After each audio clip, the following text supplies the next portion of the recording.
Good morning everyone, welcome back to my allotment diaries. My name is Emma, these are the allotment diaries. Join me on my allotment plot here in South London, where I will just be sharing what I do day to day on my allotment plot with you. I'm absolutely full of cold today, so please excuse the voice. I've been in bed for like 3 days and it's just not shifting, so I thought getting outside, getting some fresh air might do me some good. So excuse all the sniffles and everything. Not much I can do about it, to be honest, not sure why I'm apologising. Sorry for being ill. It's a bit grey and miserable today, isn't it? I think it was quite sunny yesterday, but I missed it. I missed it because I was sick. I'm wearing a nice bright colourful jumper to try and add some colour and life to the allotment today. My planner is now live. You can actually go and purchase it, so the link will be below in these allotment diaries from now on. Thank you so much if you have already purchased a planner. It's amazing. I hope you really enjoy them. You're not obliged to buy one, so please don't worry if you don't buy one, it's absolutely fine. And thank you for any positive criticism that I've had. It always helps because I always like to hear your views and work on it. Can you hear those birds? There is some kind of ruckus going on in that tree. Something's happening with the birds today. They're so noisy. What's going on? Anyway, not feeling too well, so we're not going to plant out the spring bulbs today. We're going to do some other jobs. I've got some seeds to plant out, which is exciting. I'm going to plant out some more onion sets and then we're going to clear a couple more areas. I can't get over it, I'm sorry, I'm so curious. What is happening? Any bird experts out there, please let me know what is going on in that tree.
So I've cleared a space in this bed here, and this is where my next set of onions are going to go. I'm still planting these ones. I had some over. It's the Sensu. Call it whatever you want. They're onions. Apparently they're very nice onions as well, which I didn't know. So I've never had much success with onions, and so I just keep whacking them in. Hopefully one year they will grow. It'll be the year of the onion. Who knows?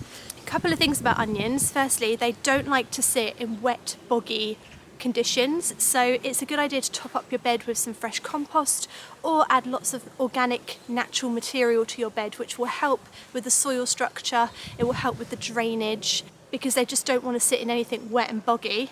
And the second thing I know about onions is that they just don't work on my plot. I don't know what the second thing is.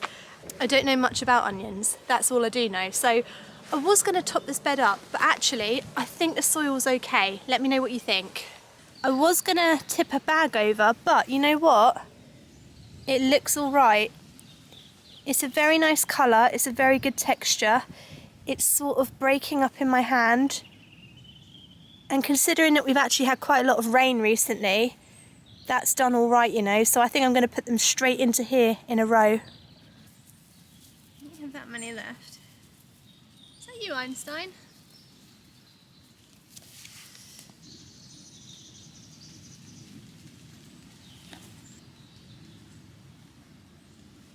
I'm sure it's obvious, but that's the roots, so that goes down in the ground, and that's the bit where the green will grow, so it goes that way. Somebody did tell me not to push them into the ground, you have to dig a hole, but I will say, in my defence, the soil is very loose. So it's not like I'm really pushing them in.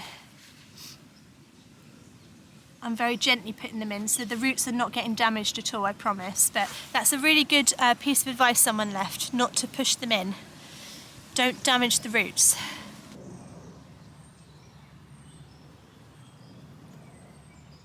Right, I was just about to water them, but we are due some rain in 26 minutes, and if it was anything like the rain we just had, I think it'll water them fine. And I'm a little bit worried about them getting boggy, so maybe I'll just leave them as they are. So this stick here that I just pulled out the ground, this was supporting my tomato plant. It's growing loads of mushrooms on it. Look at that. That is so weird and so funny. I would love to grow mushrooms, but I am a little bit scared of mushrooms. I'm just scared of all of the stuff that goes into it, like the having to like having to steam it and kind of keep it like sterilized and everything. I get really worried about all that thing. But if you know a really easy way of growing mushrooms, I'd love to give it a go. I mean, that's a stick. I didn't mean to grow those. That's just a stick of mushrooms. And that has excited me quite a lot, you know? I find it fascinating. Fascinating plant, fungi. Now I know why they call it a fungi. And they are fun. They are very fun. That is fun. Sounds so weird. What am I saying? Right. Anyway, that's cool. So the next thing I want to sow in is some beetroot. I might actually do it in the same bed because the soil is so good. Let's whack it in.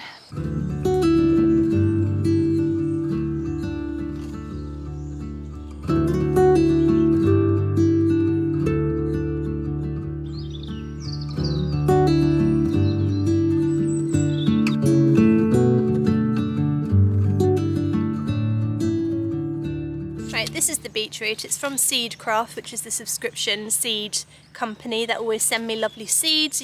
You can subscribe to them and they will send you seeds every month that you can sow that month. And they didn't send these to me this month, but I thought, what the heck, let's just whack them in. It's only beetroot. It's called I cannot say that. Chioggia. Anyway, it's beetroot, so we're going to put this in. I think the ground is still warm enough to be able to germinate these, and also I think they'll still grow. So, and for that reason, we're going to plant it. I think we'll do 2 rows. So I'm just going to make drills in the ground, which is basically making a line like that. Do 1, 2.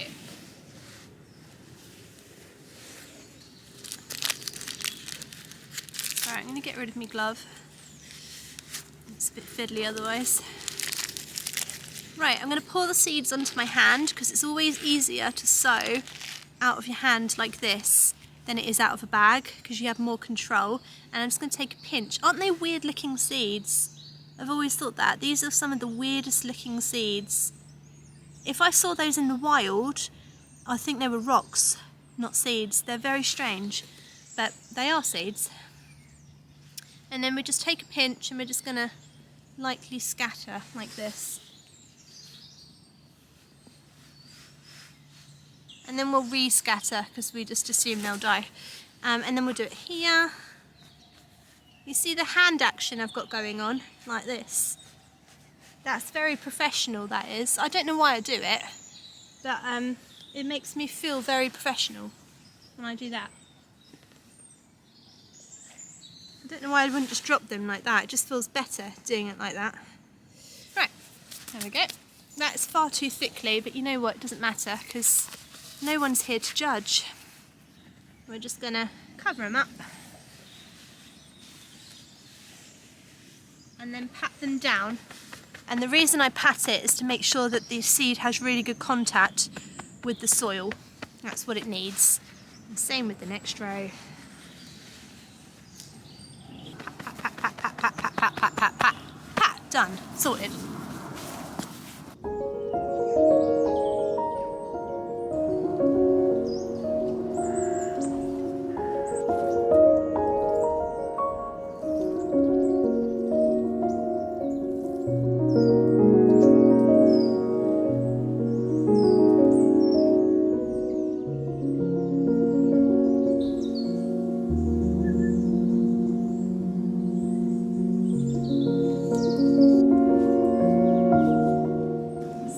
So alive. You know what, I've actually got so much growing at my allotment at this time of year. I've got the onions and garlic, we've got the spring onions, these might be leeks actually.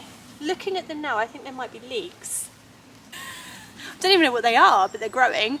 We've got kale, brassicas, radishes, turnips, spinach. I've got so much growing, and I don't normally have this much growing at this time of year, so it's really cool actually. I think these are leeks. Yeah, I do. I think they're leeks. I think these are leeks. I do not think these are spring onions anymore. What should I do? Should I thin these out? I feel like I should thin them or maybe replant. I don't want to do it now because I'm too scared of doing that. I think these need to be thinned out, but can you please let me know in the comments what I need to do, because I really don't want to do it and kill them. They're sort of falling over a bit. I think they need replanting. Oh gosh, let me know, okay?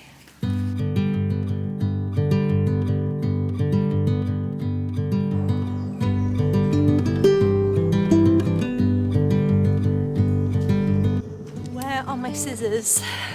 You know what, please don't be mad everyone, but I have lost my scissors again. But it's just, I mean, what is a vlog without me losing my scissors? It would feel weird, right? We're just gonna have to improvise without them.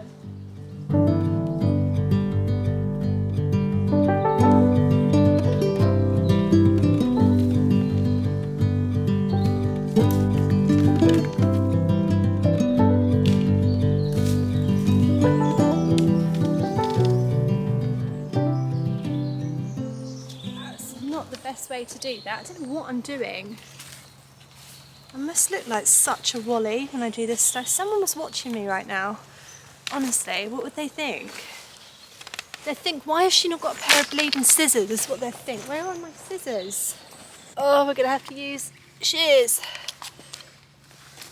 which is a ridiculous thing to use, but we're gonna have to do it. Am I gonna hurt myself? God, come on, just cut.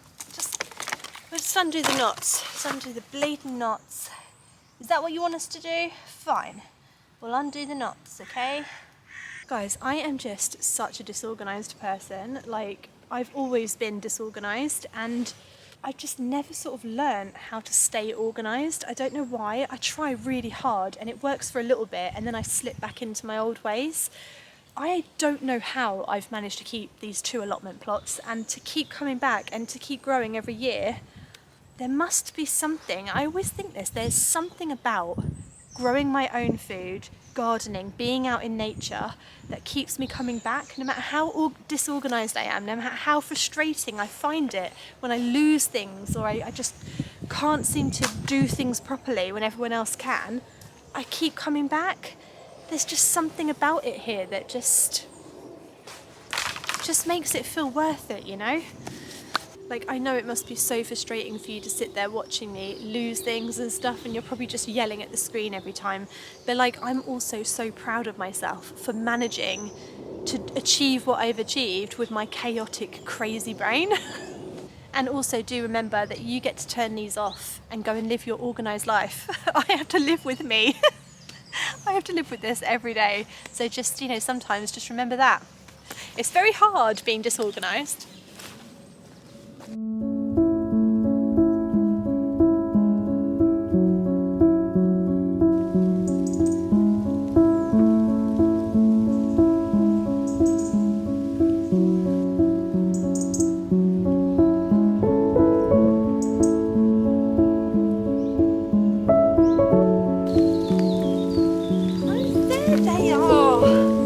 Scissors!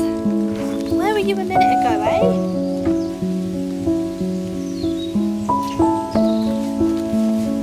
Look guys, the rainbow is back again. So beautiful.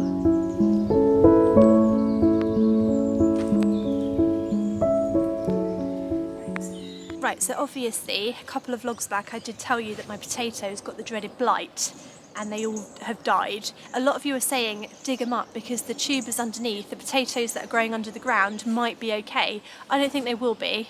I don't think they've been in long enough. They've been in about a month and a half. So maybe we'll get some very teeny tiny potatoes, but they might have blight on them because blight affects the entire plant, the leaves, the stems, whatever vegetable it is, so like the fruit, so the potatoes or the tomatoes, it kills all of it, and it also makes anything you harvest from it taste really bad.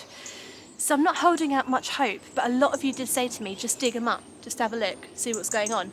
So I will oblige. Are you Einstein? He doesn't like me anymore. I don't know what I've done. I've done something. He doesn't like me. He's making that clicking sound. Can you hear it?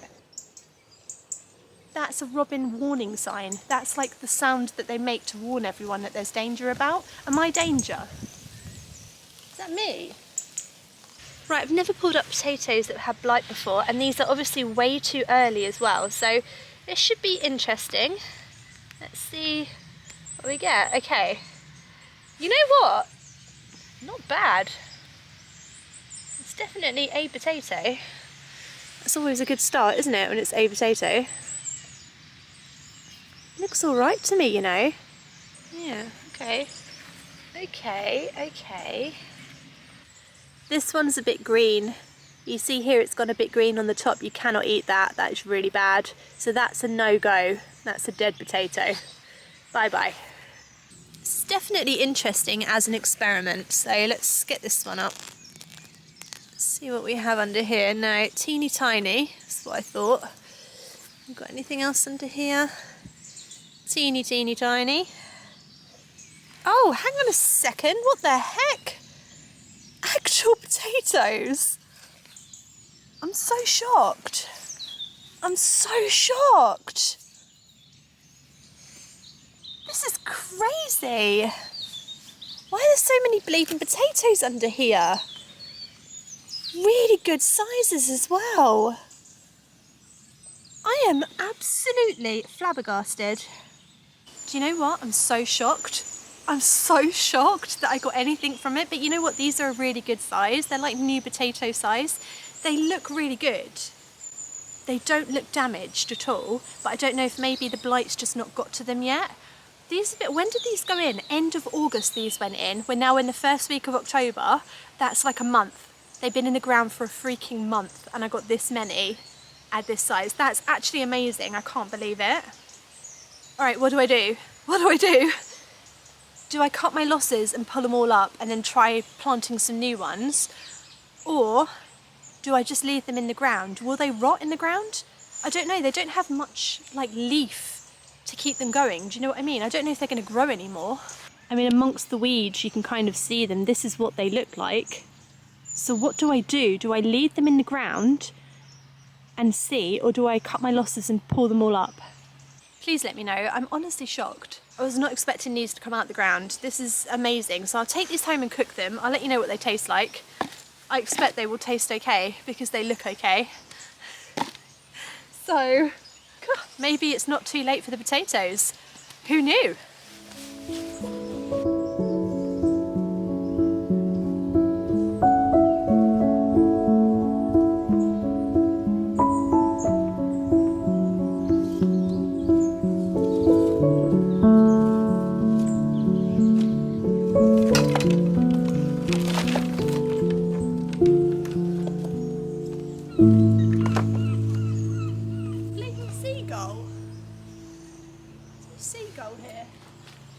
Right, I hope you've enjoyed my little vlog today from my allotment plot here in South London. Do let me know if you do purchase an allotment planner and let me know your thoughts on it. I hope you enjoy it. I put a lot of effort and work into it. I'm very proud of this year's one, so do let me know if you do get your hands on one.